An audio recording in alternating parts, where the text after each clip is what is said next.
Sir നമസ്കാരം. നമസ്കാരം. ADM Naveen ബാബുവിന്റെ, കണ്ണൂർ ADM ആയിരുന്ന നവീൻ ബാബുവിന്റെ ദുരൂഹ മരണത്തിൽ CBI അന്വേഷണം ശുപാർശ ചെയ്തുകൊണ്ട് മന്ത്രിസഭാ യോഗം ഉത്തരവിട്ടിരിക്കുന്നു. ഇവിടെ കേരളം കണ്ട പ്രമാദമായ മറ്റൊരു രാഷ്ട്രീയ കൊലപാതകമായിരുന്നു 2012 മെയ് 4 കണ്ണൂരിൽ ഒഞ്ചിയത്ത് നടന്ന TP ചന്ദ്രശേഖരന്റെ വധം.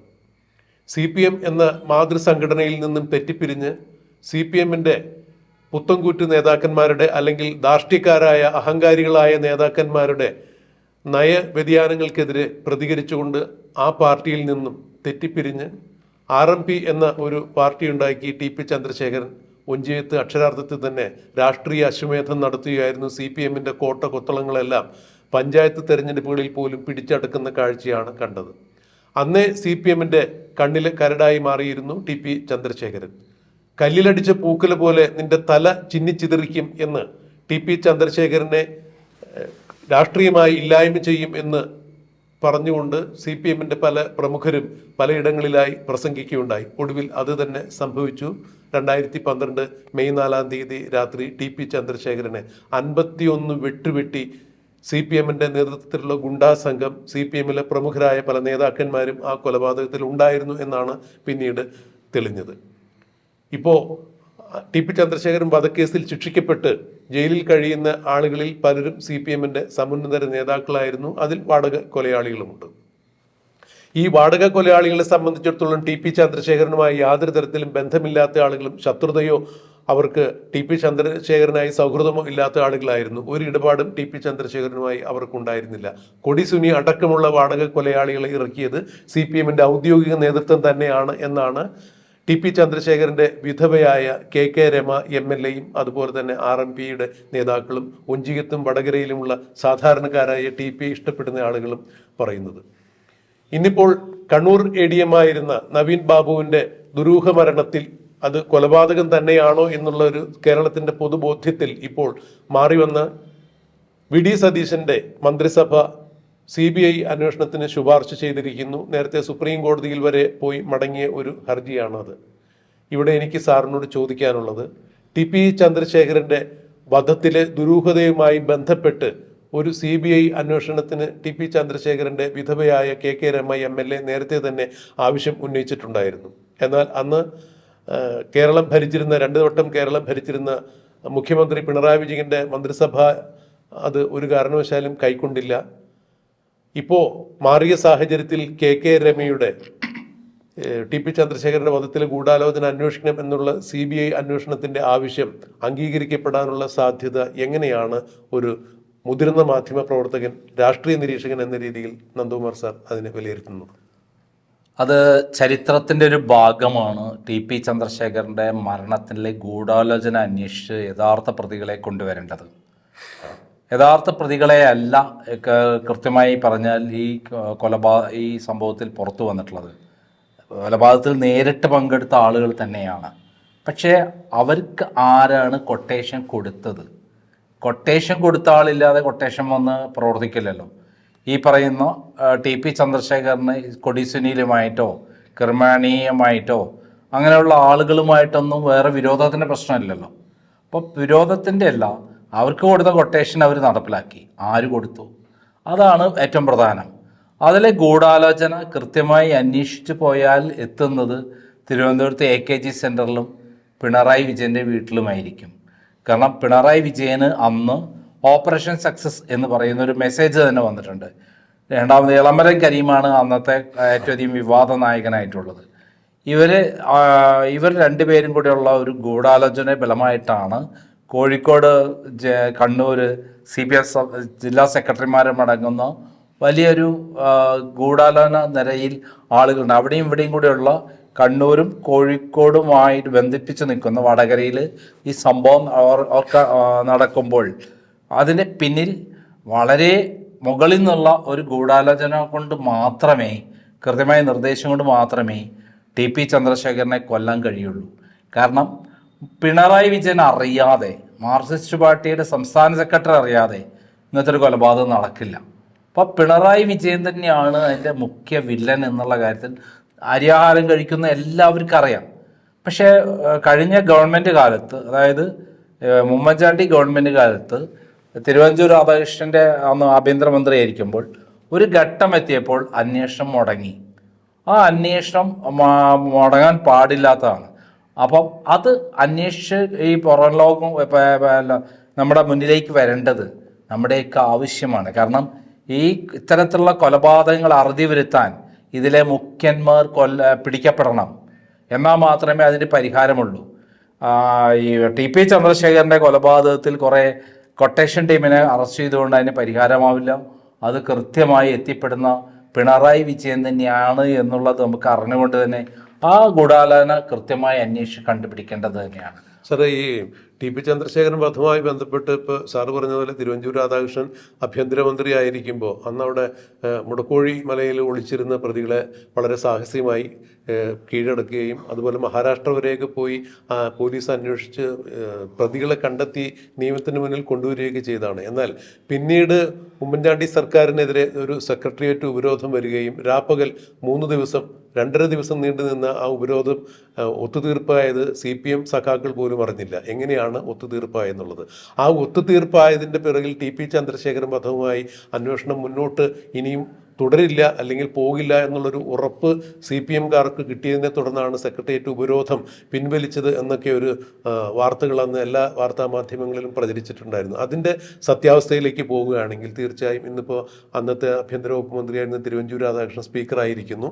അദ്ദേഹം നമ്മുടെ സ്റ്റുഡിയോയിൽ വന്നപ്പോൾ തന്നെ ഇത്തരം കാര്യങ്ങളൊക്കെ നമ്മൾ അദ്ദേഹത്തെ അഭിമുഖം നടത്തിയപ്പോൾ തൊട്ടും തൊടാതെയൊക്കെ അദ്ദേഹം കൃത്യമായ രീതിയിൽ കുറച്ച് വിവരങ്ങൾ പറഞ്ഞിട്ടുണ്ടായിരുന്നു. ഈ മാറിയ സാഹചര്യത്തിൽ തീർച്ചയായും CBI അന്വേഷണം ഈ ആവശ്യപ്പെടുന്ന അവസരത്തിൽ പഴയ ന്യൂനതകളെല്ലാം മാറ്റിവെച്ചുകൊണ്ട് പുതിയ സർക്കാരിൻ്റെ, അതായത് VD സതീശൻ സർക്കാർ പ്രതിജ്ഞാബദ്ധമായിരിക്കുന്ന ചില നിലപാടുകളുടെ രാജകുമാരൻ എന്നാണ് അദ്ദേഹത്തെ അറിയപ്പെടുന്നത്.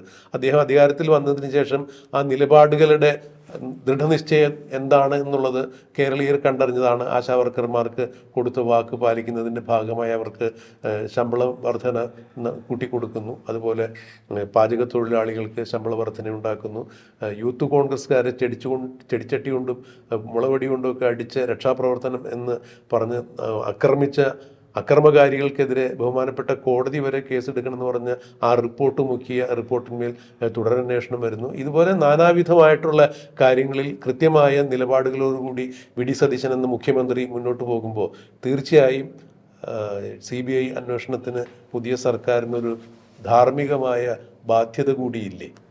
ഇന്ന് നവീൻ ബാബുവിൻ്റെ ADMൻ്റെ മരണത്തിൽ പ്രഖ്യാപിച്ചിരിക്കുന്ന CBI എൻക്വയറി പോലെ അതിനേക്കാൾ പ്രാധാന്യമുള്ളതാണ് TP ചന്ദ്രശേഖർ വധത്തിൽ അതിൽ ഗൂഢാലോചന അന്വേഷിക്കാൻ വേണ്ടി CBI അന്വേഷണം. പക്ഷേ വേറൊരു കാര്യമുണ്ട്. CBI അന്വേഷണം അതേപോലെ കേരള പോലീസിൻ്റെ അന്വേഷണം തമ്മിൽ താരതമ്യപ്പെടുത്ത് ചെയ്യുമ്പോൾ ഞാനൊരിക്കലും CBI അന്വേഷണത്തിന് പ്രോത്സാഹിപ്പിക്കില്ല. കാരണം കവിയൂർ കേസിലും അതേപോലെ ശശിധരൻ കൊലക്കേസിലുമൊക്കെ തന്നെ CBI കേസ് അട്ടിമറിക്കായിരുന്നു ഉണ്ടായിരുന്നത്. കവിയൂർ കേസിൽ അച്ഛൻ മോളെ പീഡിപ്പിച്ചു എന്ന് പറഞ്ഞ കഥ ഉണ്ടാക്കിയ ഒരു CBI SP തന്നെയാണ് ഉണ്ടായിരുന്നെങ്കിൽ, അതേപോലെ മലബാർ സിമൻറ്റിലെ ശശിധരൻ 2 മക്കളും തൂങ്ങി മരിച്ചു എന്ന് പറഞ്ഞ ഒരു കഥയുണ്ടാക്കിയ CBI ആണ്. ഇപ്പം സാധാ പോലീസുകാരൻ വിചാരിച്ചാൽ പോലും നന്നായിട്ട് അന്വേഷിക്കാൻ പറ്റും. അപ്പോൾ ഇവിടെ തന്നെ ഷൗക്കത്തലിയെ പോലെയുള്ള പല പ്രഗത്ഭരായ ഉദ്യോഗസ്ഥന്മാരുണ്ട് കേരളത്തിൽ. സാറ് ഞാൻ ഒന്ന് ഇടപെട്ടോട്ടെ. അതായത് സാറ് തന്നെ കക്ഷി ചേർന്ന കേരള സർക്കാരിൻ്റെ ഖജനാവിന് ഏതാണ്ട് 200 കോടിയിലധികം രൂപ നഷ്ടമുണ്ടായി എന്ന് കണ്ടെത്തിയ ഒരു കേസിൽ മുൻ മുഖ്യമന്ത്രിയായ പിണറായി വിജയൻ പ്രതിയായ ഒരു കേസിൽ സാറ് ലാവ്ലിൻ കേസ് സുപ്രീം കോടതിയിൽ കക്ഷി ചേർന്നിട്ടുണ്ട്. ആ കേസിൽ വരെ CBI ഒരു കൃത്യമായ നിലപാടെടുക്കുന്നില്ല എന്നുള്ളതും ഇവിടെ എടുത്തു പറയേണ്ട ഒരു കാര്യം തന്നെയല്ലേ? അല്ല, അതിൽ ആദ്യം UPA ഗവൺമെൻറ് കാലത്ത് കൃത്യമായിട്ട് പിണറായി വിജയൻ്റെ CPM അന്ന് കേന്ദ്രത്തിൽ സപ്പോർട്ടുണ്ടായിട്ട് പോലും അവർ CBI അന്വേഷിച്ചിട്ട് പിണറായി വിജയൻ മുഖ്യപ്രതിയാണെന്നുള്ള കാര്യത്തിന് കുറ്റപത്രം കൊടുത്തിട്ടുള്ളതെന്നുള്ളത് നമുക്കറിയാം. അതൊരു DYSP അശോക് കുമാർ നല്ല ഒരു ഓഫീസർ ആയതുകൊണ്ടാണ് അത് നടന്നത്. പിന്നീട് അദ്ദേഹം പിണറായി വിജയൻ്റെ പണ ഇടപാടുമായി ബന്ധപ്പെട്ട കാര്യങ്ങളിലേക്ക് കടന്നപ്പോൾ അന്വേഷണം നടന്നപ്പോഴാണ് അദ്ദേഹത്തെ അവിടെ നിന്ന് മാറ്റിയത് അന്വേഷണത്തിൽ നിന്ന്. എന്നിട്ട് ഹരികുമാർ എന്ന് പറയുന്നൊരു എന്താ ഇറാമൊളിയായ ഒരു ഓഫീസറെ കൊണ്ടുവന്നിട്ടാണ് പിന്നെ അന്വേഷണം നടത്തി ആ കേസ് അട്ടിമറിക്കുകയായിരുന്നു. അതിൽ കൃത്യമായി പിണറായി വിജയൻ പണം വാങ്ങിയതിൻ്റെ രേഖകളടക്കം കോടതിയിലുണ്ട്. പക്ഷെ അതിനനുസരിച്ച് വകുപ്പുകൾ പിന്നീട് ചാർത്തിയിട്ടില്ല എന്നുള്ളതാണ് സത്യം. ഇപ്പോൾ സാർ സുപ്രീം കോടതിയുടെ ചരിത്രത്തിൽ തന്നെ ഇത്രയധികം പ്രാവശ്യം മാറ്റി ഞാൻ അതിലേക്കാണ് വരുന്നത്. അപ്പോൾ സുപ്രീം കോടതിയിൽ ഈ കേസ് വരുന്നത് ഈ താഴെ കോടതിയിൽ നിന്ന് ഡിസ്ചാർജ് പെറ്റീഷൻ കൊടുത്തപ്പോൾ ഭരണം മാറുകയാണ്. അതായത് BJP ഗവൺമെൻറ് വരുന്നു. താഴെ അവർ പ്രോസിക്യൂട്ടറെ മാറ്റി പിണറായി വിജയന് അനുകൂലമായ നിലപാടെടുക്കുന്ന പ്രോസിക്യൂട്ടറെ കൊണ്ടുവന്നു. ഹൈക്കോടതിയിൽ അതേപോലെ പിണറായിക്ക് അനുകൂലമായി നിലപാടെടുക്കുന്ന ഒരു പ്രോസിക്യൂട്ടറെ കൊണ്ടുവന്നു. സുപ്രീം കോടതിയിൽ ഇത്രയും കാലമായി നീട്ടിക്കൊണ്ടുപോകുന്നത് CBI ആണ്. അപ്പോൾ കേന്ദ്ര ഗവൺമെൻറ്റിന് അതിൽ താല്പര്യമുള്ളത് കൊണ്ടാണ് ഇത്രയും കാലം നീട്ടുമെന്ന് എനിക്കറിയില്ല. പിണറായി വിജയൻ്റെ കാലാവധി കഴിഞ്ഞല്ലോ. ഈ പിണറായി വിജയനെ കേന്ദ്ര ഗവൺമെൻറ്റിന് ആവശ്യമില്ല. അതുകൊണ്ട് ചിലപ്പോൾ CBI എൻക്വയറിക്ക് അവർ ഇപ്പോൾ സുപ്രീം കോടതിയിൽ മാറ്റം വരുത്തുമായിരിക്കാം എന്ന് നമുക്ക് പ്രതീക്ഷിക്കാം. അങ്ങനെയുള്ളൊരു സംവിധാനം CBIനെ സംബന്ധിച്ചിട്ടുണ്ട്. ഇവിടെ ഈ കവിയൂർ കേസിലും അതേപോലെ ശശിധരൻ കൊലക്കേസിലും എല്ലാം തന്നെ അട്ടിമറിക്കുകയാണ് ഉണ്ടായത്. പൂർണ്ണമായ അട്ടിമറിക്കുക. അച്ഛൻ പീഡിപ്പിച്ചെന്ന ഒരു കഥയാണ് ഈ കവിയൂർ കേസിലുണ്ടാക്കിയെന്ന് പറയുമ്പോൾ അതിലപ്പുറം നാണക്കേട് ഉണ്ടോ? അപ്പോൾ ഇങ്ങനെയുള്ള ഒരു പോലീസ് CBI-നെക്കാട് നല്ലത് കേരളത്തിൽ തന്നെ കോടതി നിരീക്ഷണത്തിൽ അല്ലെങ്കിൽ SIT ടീമിനെ നിയമിച്ച് അവർക്ക് പൂർണ്ണ ഉത്തരവാദിത്തം കൊടുത്താൽ തീർച്ചയായും അവർക്ക് അന്വേഷിക്കാൻ പറ്റുമെന്നാണ് വിശ്വസിക്കുന്നത്. അതിനർത്ഥം പെരിയ കൊലക്കേസിൽ കൃത്യമായിട്ട് CBI ആണ് അന്വേഷിച്ചത്. അത് കൃത്യമായി കണ്ടെത്തിയിട്ടുണ്ട്.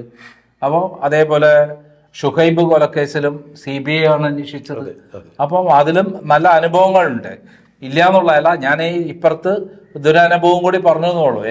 പറഞ്ഞത് വളരെ ശ്രദ്ധേയ കാര്യം തന്നെയാണ്. കാരണം കേരള പോലീസിന്റെ കയ്യും കാലും കണ്ണും കിട്ടിയില്ല എന്നുണ്ടെങ്കിൽ തീർച്ചയായിട്ടും മിടുക്കന്മാരായിട്ടുള്ള അന്വേഷണ ഉദ്യോഗസ്ഥന്മാർ കേരള പോലീസിലുണ്ട്.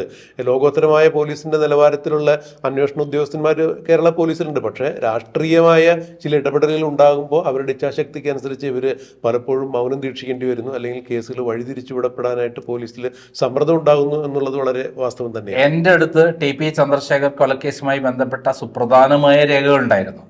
ആ രേഖകൾ പോലീസ് ഓഫീസ് റെയ്ഡ്, അതേപോലെ കള്ളക്കേസ് എടുത്ത് എന്നെ ഓഫീസും വീടും റെയ്ഡ് ചെയ്ത് ഫയലടക്കം എടുത്തു കൊണ്ടുപോയിട്ടുണ്ട്. അതിൽ കൃത്യമാണ് പിണറായി വിജയനാണ് മുഖ്യപ്രതി. പിണറായി വിജയനാണ് അതിന് എല്ലാ കാര്യങ്ങളും ഡയറക്ഷൻ കൊടുത്തതും ഗൂഢാലോചന നടത്തിയതും. അതിൽ എളമര കരീമടക്കമുള്ള ആളുകൾക്ക് കൃത്യമായി പങ്കുണ്ട്. കോഴിക്കോട് അന്നത്തെ ജില്ലാ secretary P Mohanan, Kannur P Jayarajan, ഇവർക്കൊക്കെ അതിൽ പങ്കുണ്ട്. യാതൊരു സംശയമില്ലാത്ത കാര്യമാണ്. അവർക്ക് താല്പര്യമുള്ളത് കൊണ്ട് മാത്രമാണ് TP ചന്ദ്രശേഖരനെ കൊന്നത്. കാരണം TP ചന്ദ്രശേഖരന് ശത്രുക്കൾ ഉണ്ടായിരുന്നില്ല. അദ്ദേഹം എല്ലാവരുമായി നല്ല കമ്പനിയായിരുന്നു. അപ്പോൾ ചന്ദ്രശേഖരനെ പോലുള്ള പാർട്ടിക്കുള്ളിൽ വലിയ വിപ്ലവം ഉണ്ടാക്കി, ഒഞ്ചിയം ഭാഗത്ത് പുതിയ പാർട്ടി ഉണ്ടാക്കി, അത് ശക്തമായി വന്നിരുന്നപ്പോൾ വർഗവഞ്ചകൻ എന്ന നിലയിൽ അദ്ദേഹത്തെ മുദ്രകുത്തി ചാപ്പകുത്തി അദ്ദേഹത്തെ കൊല്ലുകയായിരുന്നു. അതെ, TP ചന്ദ്രശേഖരനെ വധിക്കേണ്ടത് CPM-ന്റെ രാഷ്ട്രീയ ലക്ഷ്യങ്ങൾക്ക് ആവശ്യമായിരുന്നു. അപ്പൊ അന്നത്തെ സംസ്ഥാന സെക്രട്ടറി ആരാണ്? പിണറായി വിജയനാണ്. കോഴിക്കോട് ജില്ലാ സെക്രട്ടറിയും കണ്ണൂർ ജില്ലാ സെക്രട്ടറിയും അറിയാതെ ഈ സംഭവം നടന്നിട്ടില്ല. അപ്പൊ ഇവര് 3 പേരും ഇതിനകത്ത് കൃത്യമായിട്ട് പ്രതികളാണ്. മാത്രമല്ല എളമര കരീമാണ് അതിൻ്റെ ഏറ്റവും മുഖ്യ വില്ലനായിട്ട് പ്രവർത്തിച്ചതെന്നുള്ളതിൻ്റെ കുറേ സാധനങ്ങൾ എൻ്റെ അടുത്തുണ്ടായിരുന്നു. അപ്പം ഇതിൽ ശരിയായ ഒരു അന്വേഷണം CBI ശരിയായ വിധത്തിൽ അന്വേഷിക്കുകയാണെങ്കിൽ CBI തന്നെയാണ് നല്ലത്. പക്ഷേ CBI ഇങ്ങനെ കളങ്കം കാണിക്കുമോ എന്ന് നമുക്കറിയില്ല. അപ്പോൾ അതാണ് ഞാൻ പറഞ്ഞിട്ടുള്ളത്. ഒരിക്കൽ സാർ തന്നെ ഇപ്പോൾ ശ്രീമതി KK MLA ഫോണിൽ വിളിച്ച് ഒരു അഭിമുഖം എനിക്ക് ഏർപ്പെടുത്തി തരികയുണ്ടായി. അന്ന് ഞാൻ സംസാരിച്ചപ്പോഴും ശ്രീമതി KK MLA രമ പറഞ്ഞതും ഈ കൊലപാതകത്തിന് ശേഷം വളരെ അതിനിർണായകമായ സാർ സൂചിപ്പിച്ചതുപോലെ ഒരു മെസ്സേജ് തിരുവനന്തപുരത്തേക്ക് ഒരു ഉന്നതൻ്റെ ഫോണിലേക്ക് പോയിട്ടുണ്ടായിരുന്നു. അത് കണ്ടെത്താൻ ഇപ്പോഴും അന്വേഷണ ഉദ്യോഗസ്ഥർക്ക് സാധിച്ചിട്ടില്ല. അത് കണ്ടെത്തുകയാണെങ്കിൽ തീർച്ചയായും ഈ കൊലപാതകത്തിൻ്റെ ദുരൂഹതകൾ അഴിയും. ആരാണ് ഇതിൻ്റെ പിന്നിൽ പ്രവർത്തിച്ച ഗൂഢാലോചനയുടെ ചുക്കാൻ പിടിച്ച് അല്ലെങ്കിൽ മാസ്റ്റർ ബ്രെയിൻ ആരാണെന്നുള്ളത് തെളിയും എന്നാണ് എന്നാണ് അന്ന് കെ രമ MLA നമ്മളോട് പറഞ്ഞത്. തീർച്ചയായും അത്തരത്തിലേക്കുള്ളൊരു അന്വേഷണമൊക്കെ നടക്കണമെന്നുണ്ടെങ്കിൽ സാറ് പറഞ്ഞ പോലെ കേരള പോലീസിൻ്റെ കയ്യും കാലും കണ്ണും കെട്ടാത്തൊരു അന്വേഷണമാണെങ്കിൽ അങ്ങനെ, അല്ല എന്നുണ്ടെങ്കിൽ തീർച്ചയായും നിഷ്പക്ഷമായൊരു അന്വേഷണം CBIയുടെ ഭാഗത്തു നിന്നുണ്ടായാൽ രണ്ടായാലും ഇതിലെ ഗൂഢാലോചന അന്വേഷിക്കപ്പെടേണ്ടത് തന്നെയല്ലേ? തീർച്ചയായും. അല്ല, തീർച്ചയായിട്ടും ഗൂഢാലോചന അന്വേഷിക്കണം. അത് ചരിത്രത്തിൻ്റെ ഒരു ഭാഗമാണ്. കാരണം കേരളത്തിൽ നിന്ന് അടുക്കിയൊരു കൊലപാതകമാണ്. 51 വെട്ടി വികൃതമാക്കി നമ്മളെല്ലാം മനുഷ്യ മനസാക്ഷിയെ പോലും ഞെട്ടിച്ച കൊലപാതകത്തിൻ്റെ യഥാർത്ഥ പ്രതിയെ അറസ്റ്റ് ചെയ്തില്ലെങ്കിൽ പിന്നെ എന്തിനാണ് ഈ പോലീസ് വകുപ്പും മറ്റേതൊക്കെ കൊണ്ട് നടക്കുന്നത്? അതിനകത്ത് കൊട്ടേഷൻ ടീമിന് സ്വന്തമായിട്ട് TP ചന്ദ്രശേഖരനോട് യാതൊരു വിരോധത്തിൻ്റെ ആവശ്യമില്ലല്ലോ. അപ്പോൾ അതേപോലെ അതിൽ ബന്ധപ്പെട്ട നിയമിക്കപ്പെട്ട ചില ആളുകൾ CPM നേതാക്കൾ കുഞ്ഞനന്ദൻ പോലുള്ള കുറച്ച് ആളുകൾ, രാമേന്ദ്രനെ പോലുള്ള ആളുകളൊക്കെ അതിൽ കുടുങ്ങിയുണ്ടായി. പക്ഷെ അത് മെയിനായിട്ടുള്ള ആളുകൾ, വമ്പൻ സ്രാവുകൾ അതിൻ്റെ അകത്ത് തൊട്ടിട്ടില്ല, പെട്ടിട്ടില്ല. അതിന് ധീരമായ തീരുമാനം ഗവൺമെൻറ് എടുക്കണം എന്നുള്ളത് തന്നെയാണ് നമ്മൾ എല്ലാവരുടെ ആഗ്രഹം. അത് നടപ്പിലായില്ലെങ്കിൽ ഈ VD സതീശൻ ഗവൺമെൻറ് പിന്തുണ നൽകിയ ജനങ്ങളോട് ചെയ്യുന്ന വലിയ തെറ്റായിരിക്കും.